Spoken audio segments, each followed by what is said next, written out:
Hello and welcome to another edition of Dash Cam Wisdom.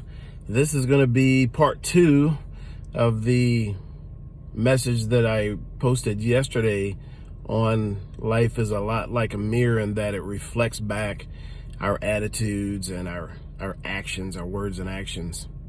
And I, by request actually, a few people wrote down and said, hey, wrote in on the comment section, said, hey, I think this would be a great part 2.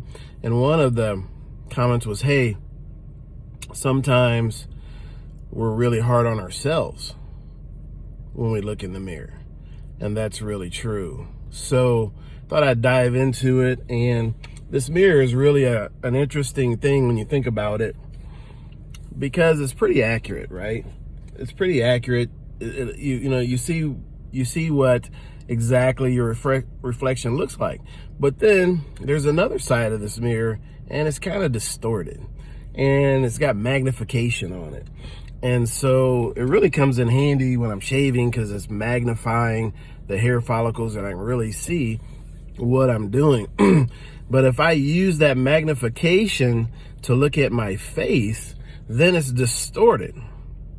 And a lot of times as humans, it's so easy to magnify all of our flaws, isn't it?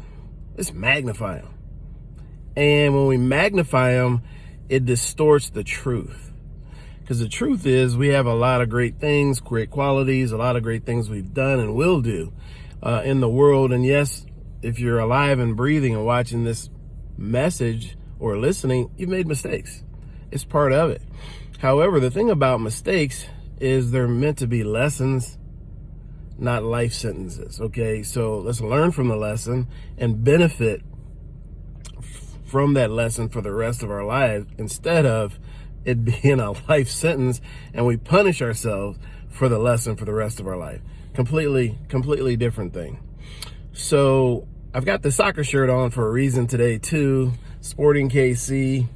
And I thought about it when I was looking at which shirt to wear this morning. I said, this is the right shirt for this message, because if you've ever been to a soccer match, you realize that I think without question, soccer fans are the most passionate fans in the world.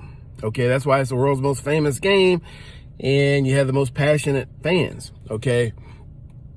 And I remember the first professional soccer match I went to was a Sporting KC match.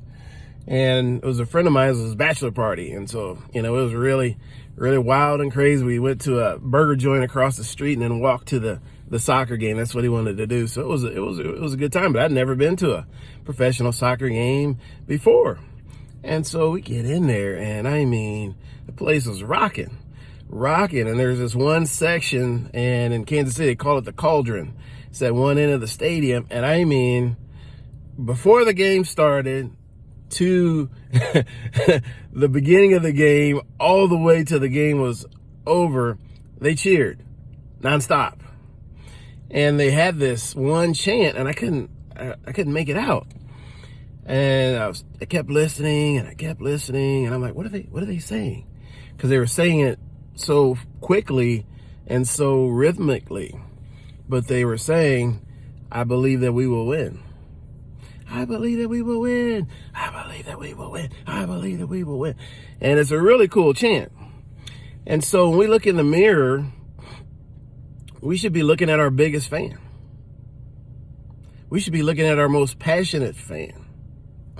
And we should have that chant all game long, which is our whole life. I believe that we will win. And it reflects back to us in the way our life is unfolding, how we feel about that person in the mirror. And am I saying it's easy? Heck no. To really build some solid, foundational, long-term, real-world self-esteem, I think it's probably more challenging now than the history of man, because of all the things we have with social media and so many eyes on you now, right? So and then you're still an imperfect human being the whole time, right?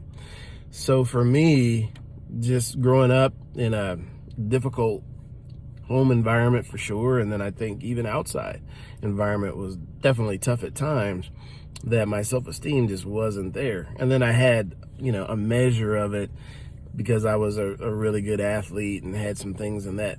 But as far as when you strip the athleticism away or strip a job title away that happened later in life, it was not there. It was all a veneer. It was fool's gold.